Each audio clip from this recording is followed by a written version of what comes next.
So what's good, my YouTube and Instagram supporters, man? You know me, I appreciate all my fans and support I've been getting lately. Subscribers been going up, I really appreciate it. You know, we hit in 2024, so you know what? I was like, I want to give more value to the people. I don't know, like something that really helped me out in 2023.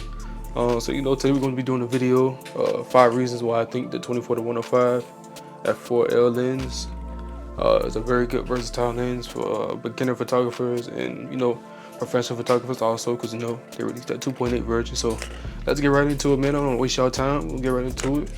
All right, so reason number 1, I ain't gonna lie, this thing is very versatile. And when I mean versatile, I'm talking like the different focal lenses. So for starters, on a full frame sensor, we got 24 millimeters to start off. That's a pretty wide angle shot. Not ultra wide for like landscapes, but you can still do your thing with it. 24 is pretty wide for most people. And then if we just zoom in a little bit more, we can get to, I think it's like 35. Me personally, I love the 35 millimeter look. Honestly, I really love it. Right now I'm shooting on the Sigma 35 1.4. Y'all see the quality. Y'all see the background blur. Y'all see the mist. Nice cozy little vibe, nice cozy vibes. You know what I'm saying? Like, we looking good. In my opinion, I think 35 is very flattering when it comes to like. It could be distorted if you don't frame your subject up properly, but if you got your subject not at the edge or not on the edges of the frame, you can get some good framing with this 35 millimeter. And they got like very Sigma, Tamron, and Canon, Nikon, Sony. They all got like good 35 millimeter lenses. Next in between that, one that I do really like that's not really popular is a 40 millimeter. Like, I like to zoom in into like 40. I don't know if y'all can see it, but I like to zoom in into like where it says 40 millimeters at. And that is another one I really learned that I really like. 40 millimeter look good. And then, next we got the nifty 50, the 50 millimeter focal length. That's pretty good, honestly. It's not better than the 51.8, but 50 mil, the compression from the 50 mil is very good in my opinion, honestly. Then we got 70 millimeters. 70 millimeters is a nice like portrait. It's like the beginning portrait type of standpoint. Nice for that compression to bring the background a little bit closer to you. Mostly for like, I would say photography kind of. Then we got 85 millimeter, which is 85 1.8, 85 1.2.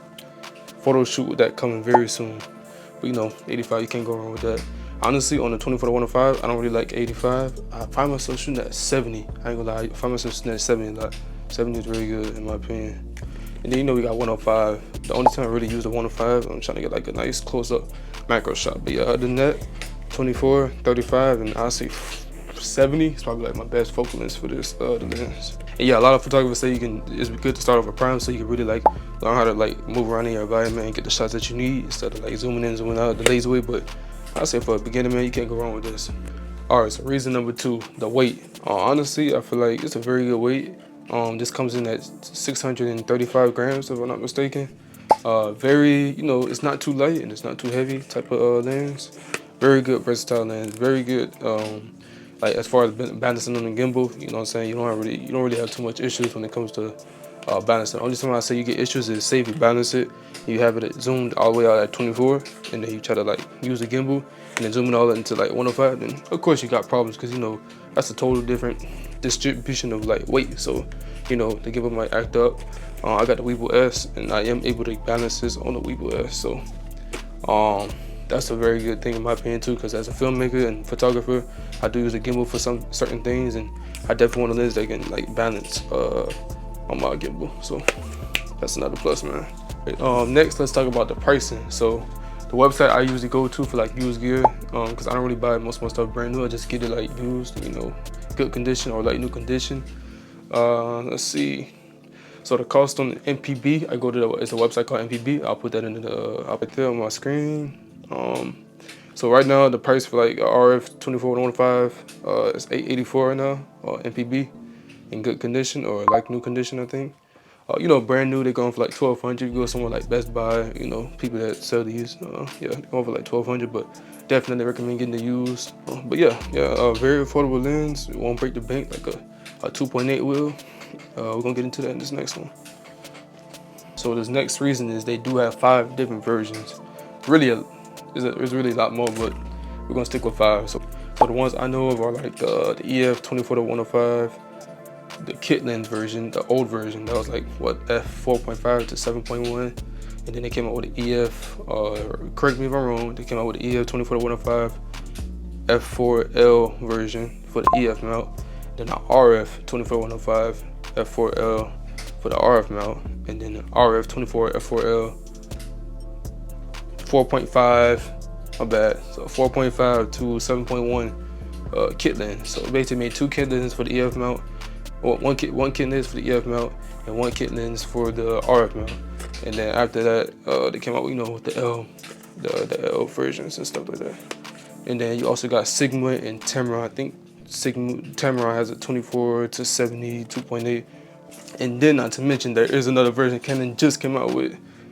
It's a RF 24-105 2.8 L lens. Like, this will be the first time ever they made like a goddamn 2.8 24-105 lens as far as Canon. So they got some raw specs. Make sure y'all check that out. Very good lens and everything. But price is kind of up there. I mean, you can it's all about the photography, not really about the gear. You can definitely get away with something like this for sure. And my last and final reason, I would definitely have to say the image stabilization. Now, if I could show some footage of me using it, like handheld, like I would show y'all. I'll probably show you the boxing video I did. But man, the IS on that camera, very, very good. Especially when you zoom it like all the way out at 24 millimeters, you definitely get some nice stable footage. And if you're using like a full frame Canon lens, you get to use digital stabilization. So pair those two together, and you get nice, smooth, buttery footage.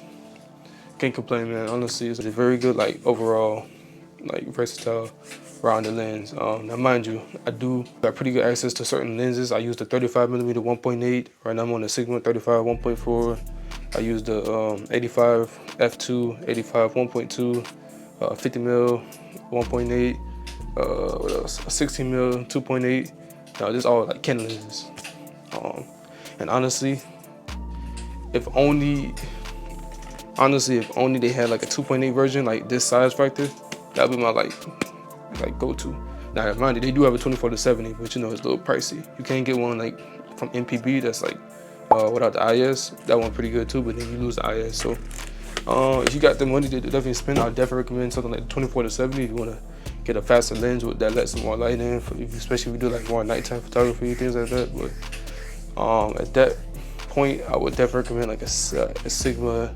Yeah, at that point, yeah. Well, I would say this: if you are on the crop sensor lens, I would definitely recommend something like the Sigma 18-35 1.8, because on the crop sensor lens, 18 times 1.6 would give you like what 27, 28 millimeter, and then what 35, they give you more of like close to like a what? They give you something around like a 56. So honestly, man, I feel like you can't go wrong with it.